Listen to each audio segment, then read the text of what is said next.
Hello everyone, बहुत बहुत स्वागत है आप लोगों का आज की इस क्लास में। और अभी तक हम लोगों ने यहाँ पे लीनियर इक्वेशंस इन टू वेरिएबल एक्सरसाइज 3E का क्वेश्चन नंबर 1 समझा हुआ है। आज मैं आपको बताने वाला हूँ क्वेश्चन नंबर 2 किस तरह से करेंगे।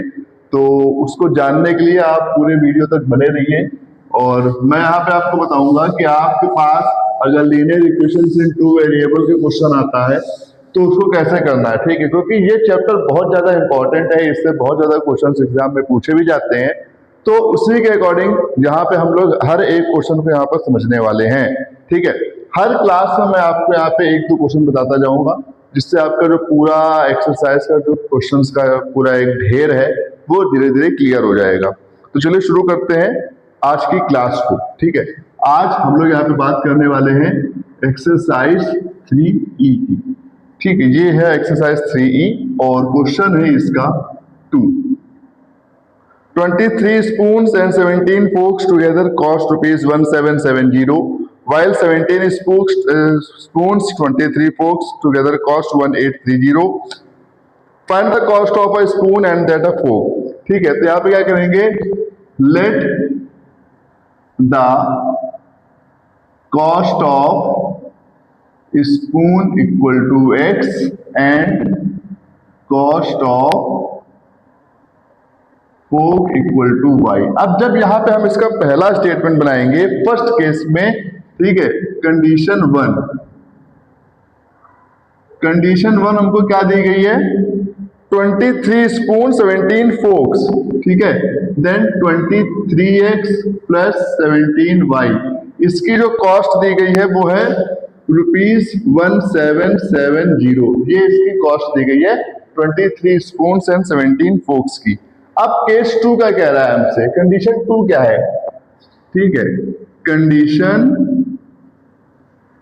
2, ये कंडीशन 2 हमसे कह रही है 17 स्पून यानी कि 17x plus 23y, 17 spoon 23 forks together cost ₹1830।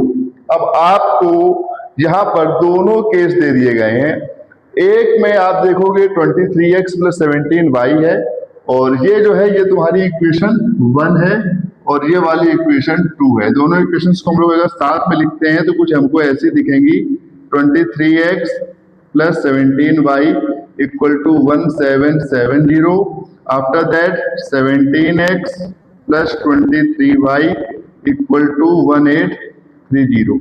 ऐसे क्वेश्चन को हम लोगों ने पहले एक्सरसाइज में भी सॉल्व किया हुआ है जहां पर हमको जो वैल्यूज थी वो इंटरचेंज थी, 23 17 17 23। हम क्या करेंगे, इन इक्वेशंस को जैसे उसमें करते थे वैसे ही करेंगे, ऐड इक्वेशन 1 एंड 2, ठीक है। ऐड इक्वेशन 1 एंड 2, जब इन दोनों को ऐड करेंगे तो हम यहाँ पे इसको लिखेंगे 23x plus 17y equal to 1770। After that इसको लिखेंगे तो 17x plus 23y equal to 1830 और इसको ऐड कर देंगे तो 7 3 10, 2 3 और 1 4, 40x प्लस 40y दोनों भी सेम हो जाएंगे। और यहाँ पे जब इसको निकालेंगे तो 0 7 3 10, 7 1 8 8 16, 1 2 एंड 3 ये हो जाएगा।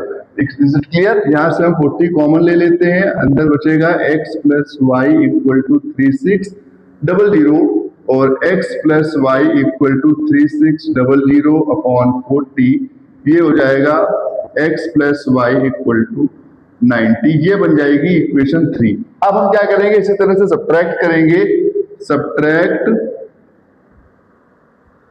Equation 1 and 2। अब इन दोनों इक्वेशंस को सब्ट्रैक्ट भी करेंगे इन्हीं दोनों को, ठीक है। तो यहाँ पे लिखेंगे 23x plus 17y equal to 1770 upon 17x minus 23y equal to 1830।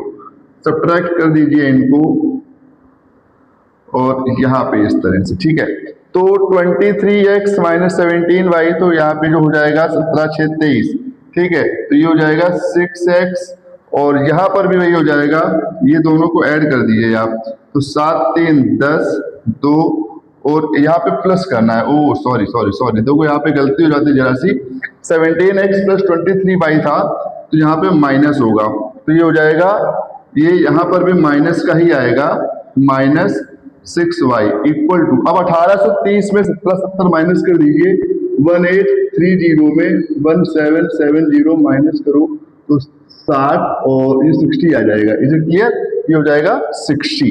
अभी जरा से में क्वेश्चन पूरा गलत हो जाता ना, इसीलिए कहते हैं क्वेश्चन को बहुत ध्यान से लगाइए। अब यहाँ पे आपने 6 कॉमन ले लिया, अंदर बचा x minus y equal to में माइनस का 60, तो x माइनस वाई की वैल्यू आ गई -10। ये हो गई इक्वेशन 4। अब आपने देखे इस तरह से क्या किया है, अपनी इक्वेशन को पूरा एक रिदम के साथ सॉल्व करते हुए आपने इक्वेशन को सही फॉर्म में लगा दिया है। अब एक इक्वेशन हो गई है नाउ इक्वेशन 3 and 4। अब हम इक्वेशन 3 and 4 को लेंगे, जो इक्वेशन है x plus y equal to 90 और x minus y equal to -10। ये कैंसिल हो गया, x प्लस एक्स बनेगा यहाँ पे 2x और ये 90 माइनस 10 बनेगा 80, तो x की वैल्यू आ जाएगी 40। Is it clear? Now put the value of x, put the value of x in equation 4। अब इक्वेशन 4 में रख देता हूँ, जो वो ऊपर रखी हुई है, ठीक है।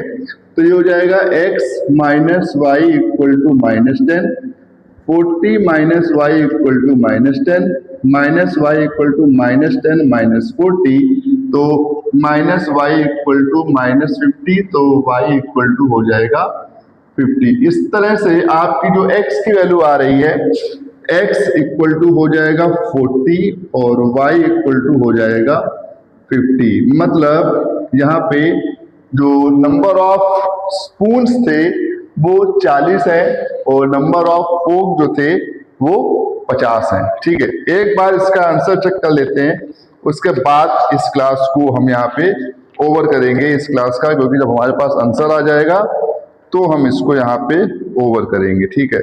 तो 40 और 50 यानी कि कॉस्ट ऑफ एक, जो जैसे यहाँ पे लिखा है ना कॉस्ट ऑफ स्पून, तो कॉस्ट ऑफ स्पून आपकी 40 रुपीज आ रही है और कॉस्ट ऑफ फोक जो है वो 50 रुपीज आ रही है। Your answer is totally correct, ठीक है। तो हमारे पास यहाँ पे आज इस एक्सरसाइज का क्वेश्चन नंबर 2 सॉल्व हो चुका है। आप लोग इसको देख सकते हो किस तरह से मैंने यहाँ पर किया हुआ है। इसी तरह से आप लोग इसके और भी क्वेश्चन को लगाइएगा।